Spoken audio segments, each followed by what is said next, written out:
diesel engines. They are not in the lovely automation game, and they most likely never will. So, for now, you gotta fake it. And over the course of a year or so, I've gotten extremely good at faking diesels, and the new Alremac update, which is what I'm currently using, it's gotten even better. So first, I'm gonna talk about what are you looking for when you are faking a diesel, because my goal is that you will be able to fake a diesel. And so I'm gonna give some advice, and then I'm gonna go through several engines. And so if you, for example, just want a diesel inline 6, I'll show you how to make one. You can just copy me and be done with it. If you want to know how to fake any diesel engine, well, then hopefully by the end of this, you will. So first, find the specs. How much torque, how much horsepower. Now, as a rule of thumb, if you're making a normal diesel, you want about twice as much torque as horsepower, and the more torque versus horsepower you can get, the better. So a normal diesel would be somewhere around 2 to maybe 2.25 times the amount of torque as horsepower, while a more industrial or semi-truck diesel would have up to 3.5 times as much torque as horsepower. Next is creating the engine. So first, I'm just gonna create something small, like a 2-liter diesel, whatever. It's 2010 and you're the Volkswagen Group. 2-liter diesel inline 4, right? So when making a European engine, dual overhead cams, 4 valves per cylinder. And a lot of stroke in comparison to bore. Now we're going to use turbos, and so it doesn't matter that much, but this is slightly more realistic. And of course, on Wikipedia, for example, you can figure out the exact bore and stroke of your engine configuration. Now, a standard or performance will be fine. Again, the turbos can be messed around a lot with, and so if you have a standard or a performance, you're gonna get about the same power curve, because you're just gonna use the turbos to make the power curve the way you want it. Now, aluminum standard gives you a little bit more reliability. Just start out with whatever, just start out with forge. You're most likely not gonna need a balance shaft, because RPM limit. Now, in smaller displacement and more European and Asian diesels, like a Volkswagen diesel, anywhere from 4,500 to 4,000 RPM is somewhat realistic. They rev a little bit further than, say, something like a 6.6-liter diesel V8 that's American would be more at 3,500 RPM. And VVT is most likely something you want, but it doesn't really matter much. Something that is also going to be important is cam profile. We want this to be low, but that is something we're going to do after we've fully made the engine. Just fuel system, just whatever. I like to go unleaded gasoline 95 RON just for no reason, because if you take something like compressed gas, then you can actually run 16:1 compression, but at 16:1 compression, the car is making too much power. You see, what we want to do is make our power with the turbo, because with the turbo we can choose our torque curve, but with less turbo we have less choice and customization, and so it becomes just a gasoline engine that has a little bit of turbo. You get too much horsepower, it gets a little bit more difficult. And then any manifold is nice. Performance mid or standard mid, a little bit more reliability, whatever. And it needs to actually be turbocharged, that's important. And then just a turbo mid, you get nice flow, it's not that much more expensive. You can do turbo compact if you're trying to do an older diesel, like a 3-liter inline 4 that makes 90 horsepower from a 90s Hilux or something, but this is a very modern engine. So just whatever. So, cam profile, all the way down. And then compression is probably going to go down. Now, just a variable ball turbo, smart boost is going to be nice, and smart boost will actually be an integral part of some of these engines. But again, there's a lot you can do. And so, we do have a decent amount of torque, roughly twice as much torque as horsepower, but it is kind of in the slightly wrong places. And also, we get a little bit more power, or we could drop off the power, if that's something you want, if you want a bad old diesel, by adjusting the lifters. There doesn't really seem to be... Yeah, okay, there's some left, And as you can see, yeah, 1500 RPM, that's nice.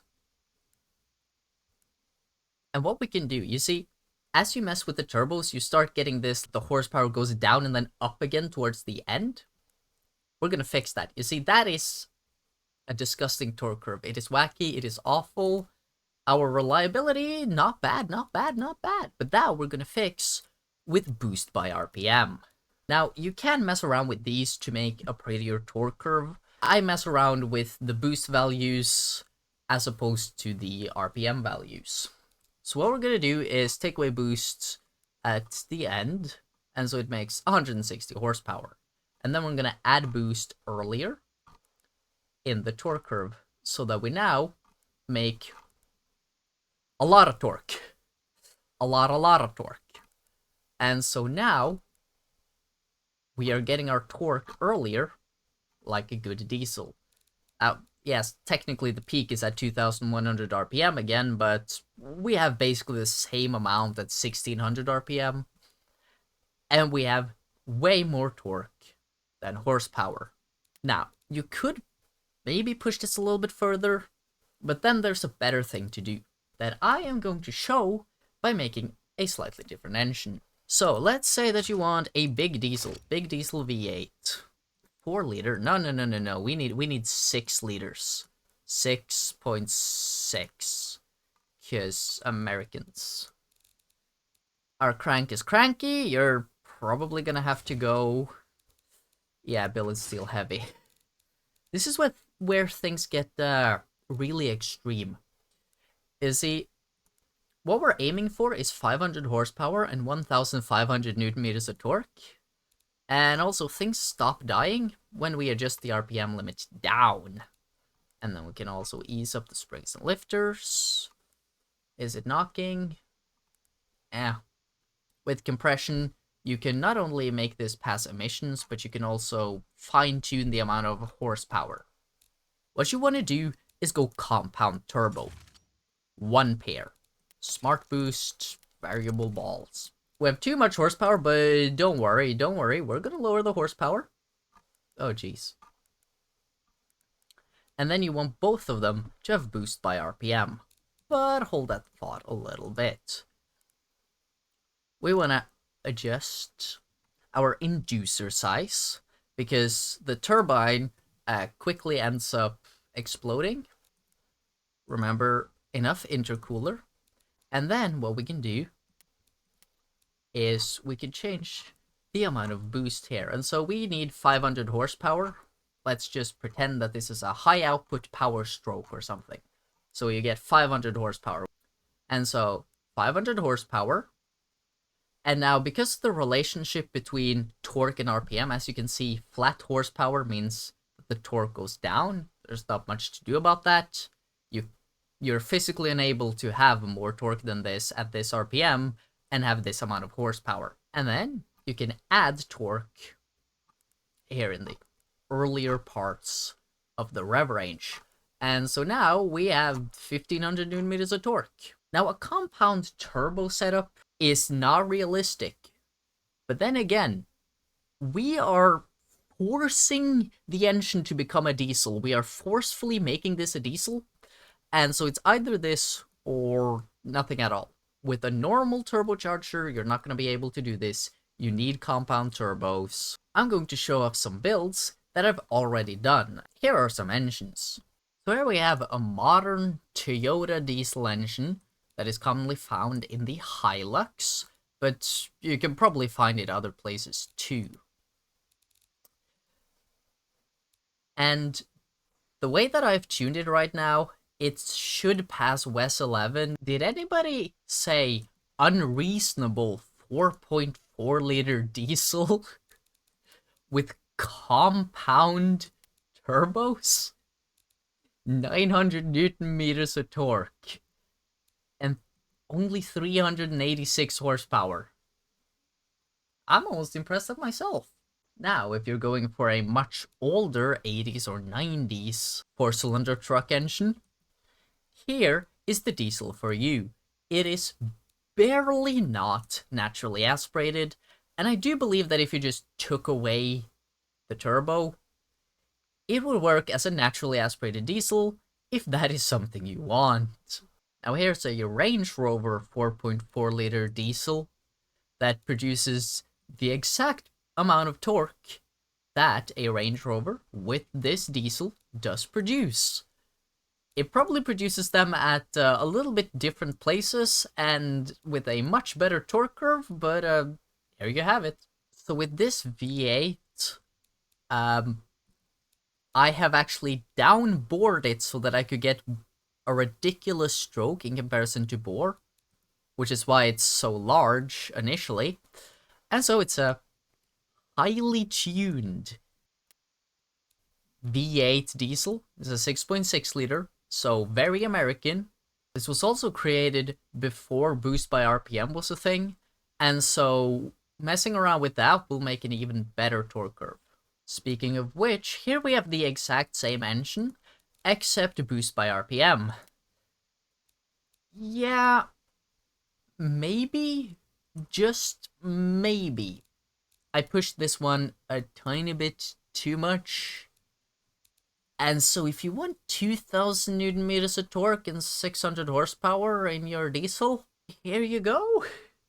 Ever heard of that time Audi put a diesel V12 in their Q7? Well, now you have. And it produced 500 horsepower and 1000 Newton meters of torque. And so, when we could finally, with boost by RPM, make the flattest, most amazing torque curve ever, this is the first thing I did, and I'm proud of it. Heard of that time BMW took a 3-liter diesel inline 6 and strapped 4 turbos, I kid you not, to it, making 400 horsepower and 900 Newton meters of torque? No?